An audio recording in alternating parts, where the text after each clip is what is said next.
नमस्कार, प्रणाम। मैं अविनाश वारदात तक के एक नए एपिसोड में आज जिस सच्ची घटना के साथ आप लोगों के बीच में आया हूँ, ये सच्ची घटना बिहार की है। बात कर रहा हूँ मैं 25 जुलाई 2023 की सुबह की। बिहार में का एक जिला है कैमूर, और इसी कैमूर में के पास एक इलाका है और वहीं पर एक नहर है। कैमूर इलाके में ही एक नहर है। उसी नहर के पास सुबह सुबह एक शौच के लिए एक व्यक्ति जाता है, और जाते ही वहां पर उसका नजर ये पड़ती है नदी के किनारे एक लाश पर। और जैसे ही लाश पर नजर पड़ती है तो तुरंत एकदम शॉक हो जाता है, और वहीं पर आस पड़ोस के जो लोगों को इकट्ठा करने लगता है। बोलता है यहाँ पर एक लाश पड़ी हुई है। और जैसे ही आस पड़ोस के जो लोग हैं अब इस चीज को देखते हैं तो मौके पर पहुंचते हैं। नजदीकी पुलिस थाने में फोन किया जाता है, मौके पर पुलिस भी पहुंचती है। अब पुलिस बॉडी को तो पोस्टमार्टम के लिए भेज देती है, लेकिन अब उससे पूछताछ की जाती है कि आखिर ये व्यक्ति कौन है। तो जो व्यक्ति है उसकी पहचान जो है शिवराम नाम के व्यक्ति से होती है। दरअसल शिवराम एक ऑटो ड्राइवर होता है। अब जब उससे पूछताछ की जाती है, पुलिस गांव वालों से पूछताछ करती है कि ये कहाँ का रहने वाला है, तो फिर गांव के लोग बताते हैं कि ये हमारे ही गांव का रहने वाला है। दरअसल जब पुलिस की टीम शिवराम के घर पे पहुंचती है तो उसकी पत्नी से पूछताछ की जाती है कि आखिर आप बताइए कि आखिर ये शिवराम की हत्या लग रहा है की गई है, तो आखिर करने वाला व्यक्ति कौन है। अब जैसे ही हत्या की बात सुनती है शिवराम की जो बीवी, जिसका नाम उर्मिला होता है, तो वो दहाड़े मार करके रोने लगती है, चीखने लगती है। और वो चीखते चीखते एक ही बात कहती है। दरअसल वो बताती है कि एक औरत का नाम लेती है, जो नाम उसका था वो मंजू देवी था। कहते हैं कि ये मंजू नाम की औरत है, उसी ने मेरे पति की हत्या करवाई है, उसी ने मेरे पति को मरवाया है। अब जैसे ही पुलिस मंजू का नाम सुनती है तो पुलिस परेशान हो जाती है कि आखिर ये मंजू नाम की औरत है कौन। अब जैसे ही मंजू नाम की पुलिस औरत को तलाश करती है तो फिर एक सच्चाई निकल करके सामने आती है। और जो सच्चाई निकल के जब सामने आती है तो सभी लोग परेशान हो जाते हैं, हैरान हो जाते हैं कि आखिर ये माजरा क्या है। दरअसल मंजू तो फरार थी, लेकिन जैसे ही पुलिस की टीम एक्टिव थी वहीं पर उस गांव में, और जैसे ही पता चलता है, यानी कि लगभग 6 महीने बाद जो मंजू है और उसके साथ एक लड़का गांव में आते हैं। जैसे ही पुलिस को ये पता चलता है कि मंजू इस गांव में आ गई है, तो पुलिस की टीम वहां पर सिविल ड्रेस में तो थी ही, और तुरंत उस मंजू देवी को अरेस्ट करती है। और अरेस्ट करने के बाद से उसको थाने में लाया जाता है। और थाने में ला करके पुलिस उससे पूछताछ करती है कि आखिर तुम ये बताओ कि तुमने शिवराम की हत्या क्यों की। अब जैसे शिवराम की हत्या की बात आती है तो जो मंजू देवी है वो पहले तो शौक हो जाती है कि आखिर ये कैसे हो गया, उसने तो कुछ किया ही नहीं है। लेकिन जो पुलिस है जब उससे सख्ती से पूछताछ करती है तो फिर जो मंजू है वो टूट जाती है, और टूट करके एक नाम खोलती है। दरअसल नाम कोई और का नहीं बल्कि अपने ही भांजे का नाम बताती है वो। दरअसल उस भांजे का नाम सुनील होता है। दरअसल जब सुनील के बारे में जब बात करती है तो फिर पुलिस ने पूछा कि ये सुनील कौन है, तो पूछती है, क्या बताती है कि सुनील कोई और नहीं बल्कि मेरा प्रेमी है, मेरा भांजा है। अब जैसे ही पुलिस के सामने ये बात आती है कि ये कोई और नहीं बल्कि भांजा है, ऊपर से प्रेमी भी है, तो बड़ा ही पुलिस अचक में पड़ जाती है, आश्चर्य में पड़ जाती है कि आखिर ये कैसे पॉसिबल है। पुलिस की टीम ने सुनील को भी अरेस्ट किया, और अरेस्ट करने के बाद से फिर इन दोनों के एक पास बैठाया जाता है और फिर उससे पूछताछ की जाती है। पूछताछ में एक बड़ा ही अजीब सा खुलासा होता है, और एक कहानी निकल करके जब सामने आती है तो सभी लोग हैरान हो जाते हैं, परेशान हो जाते हैं कि आखिर ये कैसे पॉसिबल है और ये कैसे हो सकता है। दरअसल जो शिवराम है ऑटो ड्राइवर, इसकी जब बात आती है तो फिर एक कहानी जब निकल करके सामने आती है तो फिर बात आती है साल 2022 की।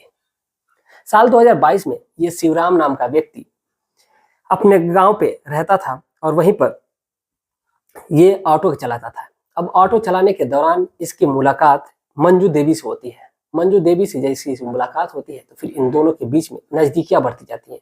ये जो भी कमाई करता था उस कमाई का आधा से ज्यादा पैसा अपनी प्रेमिका यानी कि मंजू देवी को दे देता था, और यहाँ पर देने के बाद से सारा जो पैसा बचता था वो अपने घर पे देता था, लेकिन ज्यादा पैसा अपनी पत्नी के बजाय अपनी प्रेमिका को दिया करता था। अब ऐसे ही वक्त गुजर रहा था, लेकिन जो मंजू देवी है, मंजू देवी का जो पति है जिसका नाम विजय है, विजय को जब ये बात पता चलती है कि इसका शिवराम यानी कि ऑटो ड्राइवर से इसका अफेयर चल रहा है, तो वो जो विजय है बड़ा ही गुस्सा होता है। और इस कदर गुस्सा होता है कि इन दोनों में मार झगड़े होते हैं, यानी पति पत्नी यानी कि मंजू में और विजय में मार पिटाई होती है। और जो विजय है वो गुस्सा होकर के और चला जाता है मुंबई कमाने के लिए। अब जैसे वो मुंबई जाता है, उसकी जो पत्नी यानी कि मंजू है, अब उसको आजादी मिल जाती है, वो आजाद हो जाती है। अब उसको ना ही कोई रोकने वाला है ना ही कोई टोकने वाला है, अब उसकी जो मर्जी है चाहे वो करे। वो अब आए दिन वो शिवराम से मिलती थी, लेकिन अब इसी बीच उसका एक भांजा था जिसका नाम सुनील था। सुनील से जब वो सुनील उसी के घर पे आकर के रहने लगा था और वहीं पर रहते रहते इन दोनों के बीच में नजदीकियां बढ़ती जाती हैं और इस कदर नजदीकियां बढ़ती हैं कि इन दोनों के बीच में अब शारीरिक संबंध बनने लगते हैं। और ये शारीरिक संबंध बनने का जो सिलसिला है अब शुरू हो जाता है। ऐसा वक्त गुजर रहा था।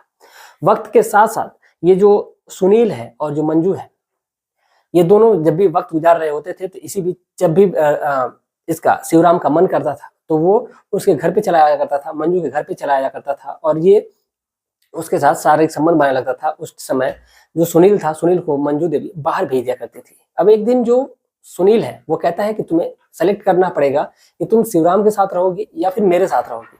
इस पर जो उसकी मामी होती है वो कहती है कि रहना तो मैं तुम्हारे ही साथ चाहती हूँ, लेकिन इसने मेरी कुछ अश्लील वीडियो बना करके अपने फोन में रखी हुई है, इस वजह से मैं इसके साथ सोना मेरी मजबूरी है। अब जैसे ही सुनील ये बात सुनता है तो वो कहता है कि अगर ऐसी ही बात है तो इसको रास्ते से हटा देते हैं, इसका इस दुनिया में क्या ही काम है। अब जैसे ही बात रास्ते से हटाने की आती है तो मंजू कहती है कि ठीक है, अगर तुमको ये उचित लग रहा है तो तुम उसको रास्ते से हटा दो, फिर मैं पूरी तरीके से तुम्हारी हो जाऊंगी। फिर हम लोगों को ना ही कोई रोकने वाला होगा ना ही कोई टोकने वाला होगा।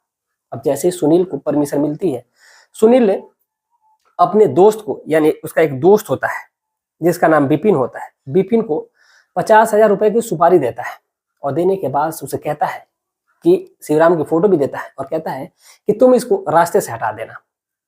सुपारी देने के बाद से सुनील और मंजू वहां से सीधा निकल जाते हैं महाराष्ट्र के लिए। महाराष्ट्र के नागपुर में चले जाते हैं और वहीं पर रहने लगते हैं। इधर जो बिपिन है, बिपिन अपने 4 दोस्तों को लेता है और लेकर के शिवराम की ऑटो बुक करता है और ऑटो बुक करने के बाद से वो लेकर के जाते हैं सब और जा करके एक सुनसान इलाका पड़ता है, जंगल था, उसी जंगल के पास उस व्यक्ति को बहुत ही बुरी तरीके से मार देते हैं और मारने के बाद से उसकी बॉडी को ला करके नाले के पास फेंक देते हैं और साथ ही साथ उसके ऑटो को भी उधर जंगल के साइड ला करके छोड़ देते हैं ताकि किसी को ये पता ना चल पाए कि आखिर ये व्यक्ति कौन है। बल्कि उसके चेहरे को भी वो लोग बहुत बुरी तरीके से कुचले रहते हैं, लेकिन फिर भी पहचानने वाले तो पहचान ही लेंगे कि उसके गांव का व्यक्ति है।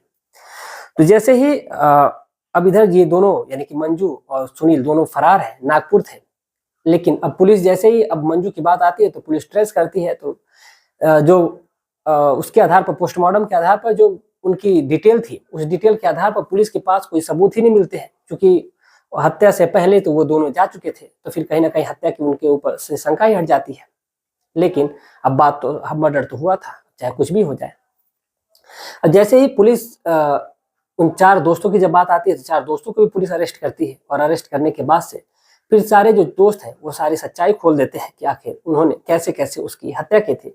इधर जो मंजू थी और सुनील था, उनको अब ये लग जाता है कि अब पुलिस जो थी अब इस मामले की अब जांच पड़ताल अब नहीं करेगी, तो फिर वो लोग आराम से वहां से यानी नागपुर से और अपने घर चले आते हैं, यानी कि कैमूर चले आते हैं और आकर के वहीं पर रहने लगते हैं। लेकिन जैसे ही पुलिस को इस बारे में पता चलता है कि ये जो मंजू है वो आ चुकी है, तो पुलिस की टीम एक्टिव होती है। यानी कि पहले तो सिविल ड्रेस में घूमते ही थे, उनके मुखबिर भी एक्टिव थे।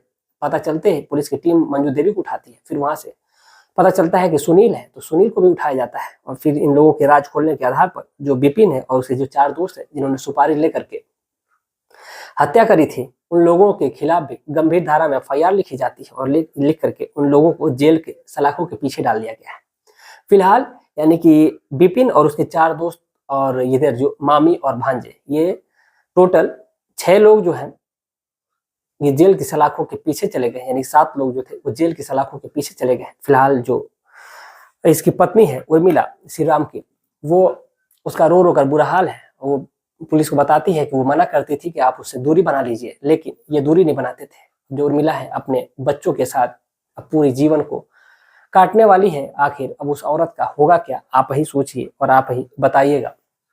एक व्यक्ति जो अपने बीवी और बच्चों को रहते हुए भी, लेकिन उसका अवैध संबंध होता है, अवैध चक्कर होता है, और ये आम बात हो चुकी है। कोई भी ऐसा व्यक्ति, मुझे लगता है कि बहुत कम ही ऐसे व्यक्ति होंगे जिनका अवैध संबंध नहीं होगा, क्योंकि आमतौर पे सभी के भी। तो फिलहाल आज की ये थी कहानी। इस पूरे घटनाक्रम को सुनाने का उद्देश्य किसी की भावनाओं को ठेस पहुंचाना नहीं था, बल्कि आपको जागरूक करना था, आपको सचेत करना था। तो चलिए जाते जाते कुछ हमारे भाई हैं जिन्होंने कमेंट करा है, मैं उनके नाम लेना चाहूंगा। ब्रिजमोहन यादव जी हैं, अभिषेक मौर्य जी हैं, ये भदोही से है। कमलेश राजपुत्र जी हैं, ये दिसपुर औरैया से हैं। किशोर चंद जी हैं, दाऊद खान जोधपुर से है। और लालजी यादव जी हैं, ये प्रतापगढ़ से है, जहाँ पे हमारे राजा भैया का गढ़ है। फतेह राय सोनी जी हैं। डॉक्टर AK अग्निहोत्री जी हैं। सुनील चौधरी जी हैं, सेंट्रल जेल बीकानेर से। राकेश जी है यूएसए से, ये रहने वाले लखनऊ के हैं, फिलहाल ये यूएसए रहते हैं। संजय गुप्ता जी हैं जौनपुर से। महेश यादव जी हैं मैनपुरी से। जंग बहादुर शर्मा जी हैं, ये रहने वाले कासगंज थाने के हैं, यानी कि बस्ती जिले के रहने वाले हैं। अरुण सिंह जी हैं। राम सागर जी हैं, शिव कुमार राम जी हैं। और एक रोहन खान जी हैं, ये MR है किसी कंपनी में। तो ये थी आज की पूरी कहानी, और आप तमाम लोगों का तहे दिल से शुक्रिया कि आप लोग इतना प्यार और सपोर्ट बनाए रखें। उम्मीद है कि ऐसे अपना प्यार और सपोर्ट बनाए रखेंगे। चलिए मिलते हैं एक और सच्ची घटना के साथ, तब तक के लिए जय हिंद, जय भारत।